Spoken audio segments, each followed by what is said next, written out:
इस ऐतिहासिक नाटक में एस्तेर की पुस्तक के माध्यम से जो कुछ भी आगे होने वाला है वह राजा के महल में एक नींद रहित रात पर निर्भर करता है। और जब हम यहाँ अध्याय 5 में शुरू करते हैं तो हम वास्तव में सभी चौंकाने वाले मोड़ और मोड़ के साथ बने रहने की कोशिश करने जा रहे हैं।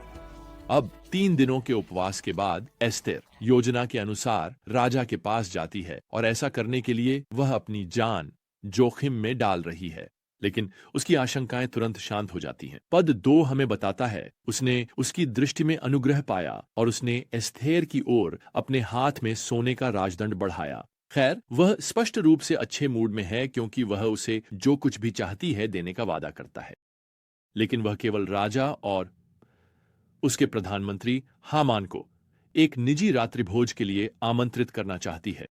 अपने 3 दिवसीय उपवास के दौरान परमेश्वर की बुद्धि स्पष्ट रूप से उसके मन और हृदय में काम कर रही थी। उसने राजा और हामान को अकेले में अपने साथ लाने की योजना बनाई है ताकि किसी सार्वजनिक शर्मिंदगी से बचा जा सके।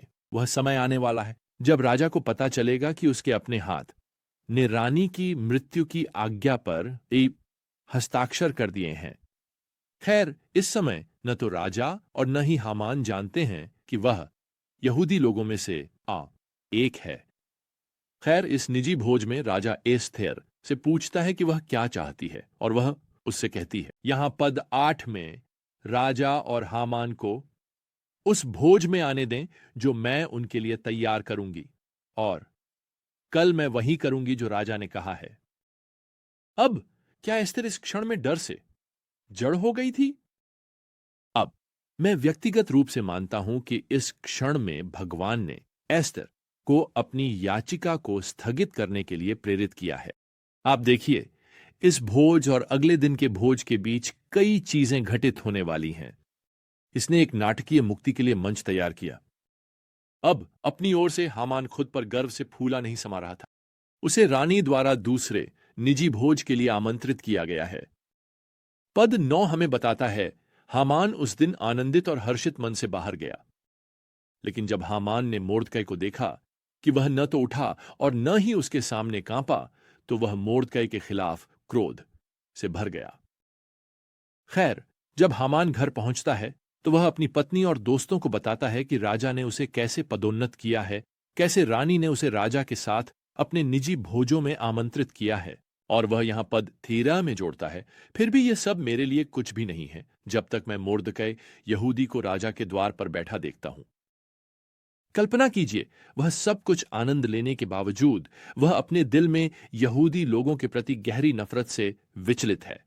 और यह एक विशेष यहूदी व्यक्ति जो झुकता नहीं है जब वह कार्यालय में सवारी करते हुए आता है। खैर, हामान की पत्नी और दोस्त उसे सलाह देते हैं कि वह एक फांसी का फंदा बनाए और फिर राजा से जाकर उसे फांसी देने की अनुमति मांगे। अगली सुबह मोर्दकै ने उन पर आक्रमण किया। इससे मोर्दकै से छुटकारा मिल जाएगा।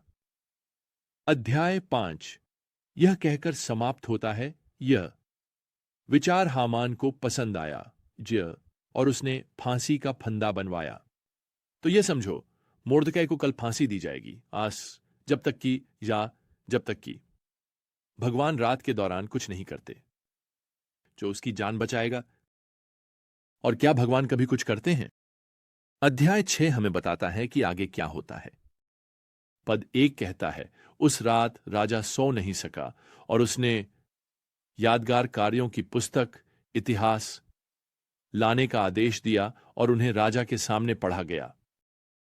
तो राजा, खैर, वह सो नहीं सकता, उसे अनिद्रा हो गई है। तो वह किसी को बुलाता है कि वह उसे ऐतिहासिक रिकॉर्ड से पढ़कर सुनाए। वह कुछ मान लेता है कि इससे वह तुरंत सो जाएगा। संयोगवश वह पाठक उन रिकॉर्ड्स में 5 साल पुरानी एक रिपोर्ट पर आता है जो बताती है कि कैसे मोर्दकै ने राजा की हत्या की साजिश का पता लगाया और यह जानकारी एस्थेर को दी, जिसने फिर राजा की जान बचाई। अध्याय 2 ने हमें उस संक्षिप्त विवरण के साथ समाप्त किया, लेकिन और भी है। रिकॉर्ड में यह दर्शाया गया है कि मोर्दकै को कभी सम्मानित नहीं किया गया, राजा या किसी और द्वारा उसकी वफादारी के लिए जिसने राजा की जान बचाई। तो अब रात खत्म हो गई है सुबह का समय है और हामान उसी समय महल में राजा से निवेदन करने के लिए आता है, मोर्दकै को फांसी देने के लिए। समय की बात करें, खैर, हामान के बोलने से पहले ही राजा उससे पूछता है, यहां पद 6 में उस व्यक्ति के साथ क्या किया जाना चाहिए जिसे राजा सम्मानित करना चाहता है। अब हामान सोचता है कि राजा उसके बारे में बात कर रहा है। ऐसा लगता है कि हामान ने इस पर कुछ विचार किया है, जाहिर है, क्योंकि वह तुरंत यहां पद 8 में जवाब देता है। खैर, शाही वस्त्र लाए जाएं जिन्हें राजा ने पहना है, और वह घोड़ा जिस पर राजा सवार हुआ है उसे शहर के चौक के माध्यम से घोड़े पर ले जाएं। उसके आगे यह घोषणा करते हुए, इस व्यक्ति के साथ ऐसा ही किया जाएगा जिसे राजा सम्मानित करना चाहता है। हामान को यहां यह सोचना होगा कि इस सार्वजनिक सम्मान के साथ मोर्दकै की फांसी राजा और रानी के साथ एक और निजी भोज, क्यों? यह उसके जीवन का सबसे अच्छा दिन होने वाला है। क्या आप इस झटके की कल्पना कर सकते हैं जब राजा उसे जवाब देते हैं, यहां पद 10 में, जल्दी करो। यह सब मोर्दकै, यहूदी जो राजा के द्वार पर बैठता है, के लिए करो। खैर, मुझे आपको बताने दीजिए प्रिय, यह हामान के जीवन के सबसे बुरे दिन जो की शुरुआत है। खैर, इसके साथ हामान अंततः अपने घर लौटता है, अपनी पत्नी और दोस्तों को बताने के लिए कैसे उसे मोर्दकै का सम्मान करना पड़ा। उसे सार्वजनिक चौक के माध्यम से घोड़े को ले जाना पड़ा। उसका सम्मान करते हुए वे उसे बिल्कुल भी कोई सांत्वना नहीं देते।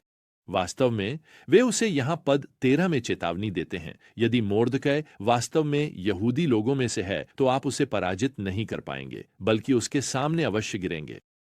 खैर, इस डरावनी भविष्यवाणी के साथ हामान महल की ओर अपने दूसरे निजी भोज के लिए राजा के साथ जाता है। रानी, अब रात के खाने के बाद राजा फिर से एस्तेर से पूछता है, तुम्हारी क्या इच्छा है? और अब यह भगवान की योजना में सही समय है।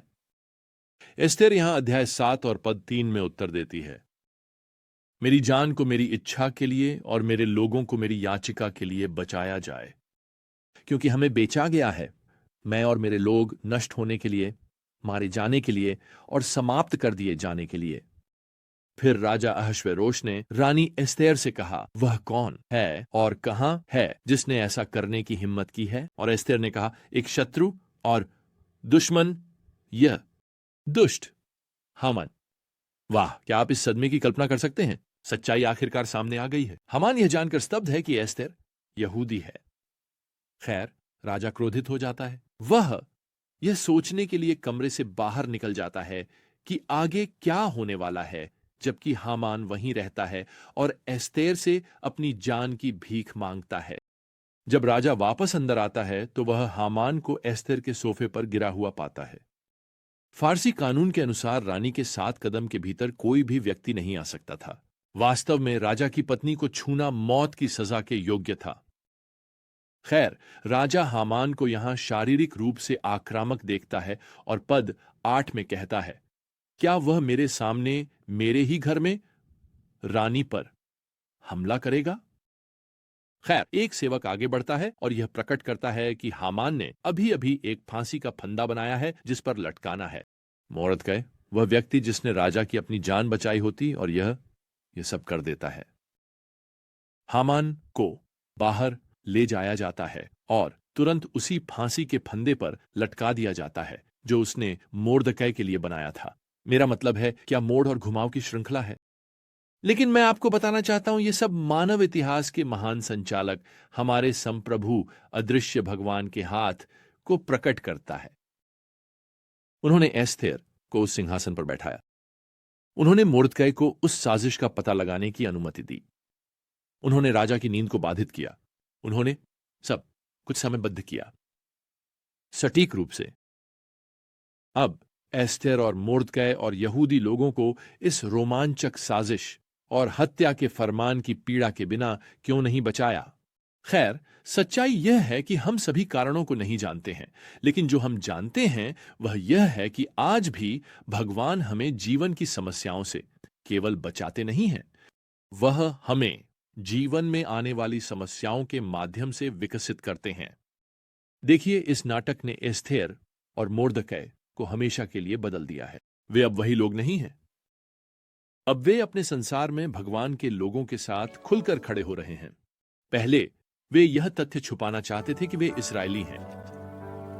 अब यह सबके सामने है। उनके जीवन में उसका काम अब फल दिखाना शुरू कर रहा है। और मुझे आपको बताना है अभी और भी बहुत कुछ आने वाला है। खैर, अगली बार तक प्रियजनों, प्रभु यीशु मसीह की कृपा और भगवान का प्रेम और पवित्र आत्मा की संगति आप सभी के साथ हो। आमीन।